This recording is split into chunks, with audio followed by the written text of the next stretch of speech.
On a frosty winter's day in the small Canadian town of Woodridge, Suki, a Japanese exchange student, found herself enveloped by the unfamiliar icy landscape.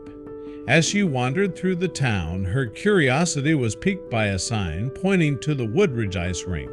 Intrigued, she followed the arrow to the rink, a local hub of activity where families skated and played curling. At the rink, Suki noticed an elderly woman, Gail, who appeared particularly engrossed in her game of curling but also uncomfortably cold. Moved by a spontaneous gesture of kindness, Suki offered her jacket to the old woman. Gail, initially hesitant, accepted the jacket with gratitude. This small act of kindness sparked a conversation between them, bridged by Suki's limited English and Gail's patient explanations of the curling game. The following day, Suki discovered a silver ring in the pocket of the jacket after Gail had returned it. Concerned about Gail's absence from the rink, Suki set out to return the heirloom, embarking on a quest that led her through various parts of Woodridge. She visited local spots like the diner and community center asking about Gail, but no one had seen her. This unexpected journey introduced Suki to many townspeople and revealed Gail's struggles and the impact she had on the community. As Suki's search expanded, the townspeople began to take notice, their concern for Gail growing.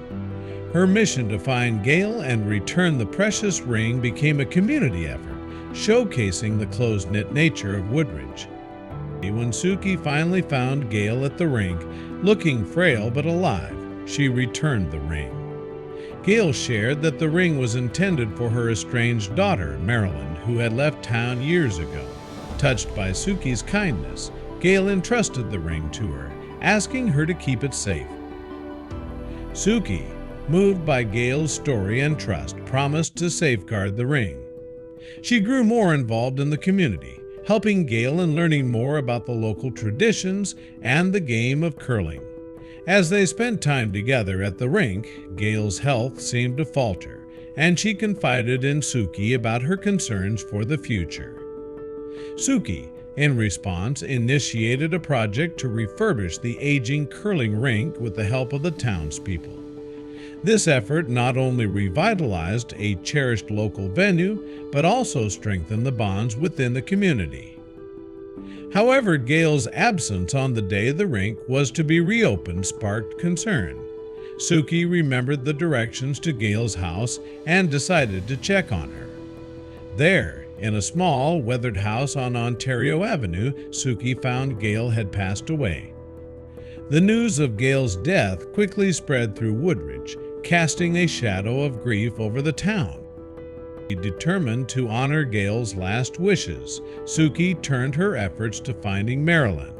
Using the limited information Gail had provided, she began an extensive online search. The task was daunting, but Suki's resolve was strong. Her perseverance paid off when she finally located Marilyn living in Montreal. Suki sent a heartfelt message explaining Gail's passing and the inheritance left for her. Marilyn responded with mixed emotions, surprise at the contact from a stranger and sorrow for the loss of her mother. Despite the years and distance, Marilyn felt a pull back to her roots and decided to return to Woodridge to learn more about her mother's life and to accept her inheritance. When Marilyn arrived, the community welcomed her warmly.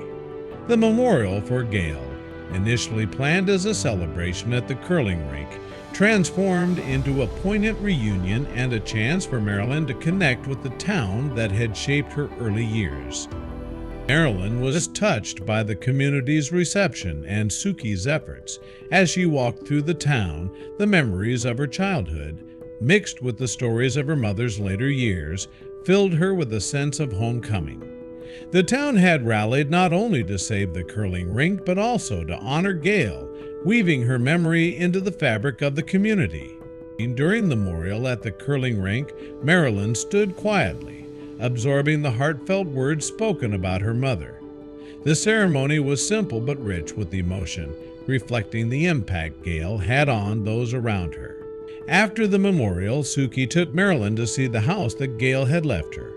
Although it needed repairs, it represented a new beginning and a tangible connection to her past. Marilyn decided to stay in Woodridge, inspired by the community spirit and the chance to rediscover her roots.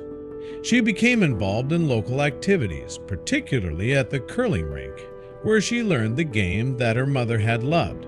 The rink, now bustling with activity thanks to the restoration efforts, became a symbol of renewal and community resilience. Suki continued to support Marilyn, helping her navigate her new life in Woodridge. Their friendship, forged in the shared experience of loss and recovery, grew stronger. Marilyn often reflected on how Suki's determination and kindness had reopened the doors to her past and provided a pathway to healing. As spring approached, the town of Woodridge thrived, buoyed by the sense of community and shared purpose. Marilyn's return and her engagement with the town infused new energy into the community, honoring Gail's memory and demonstrating the enduring bonds of family and friendship. The story of Suki, Gail, and Marilyn became a testament to the power of kindness, the importance of community, and the enduring connections that can transform lives, even in the most unexpected ways.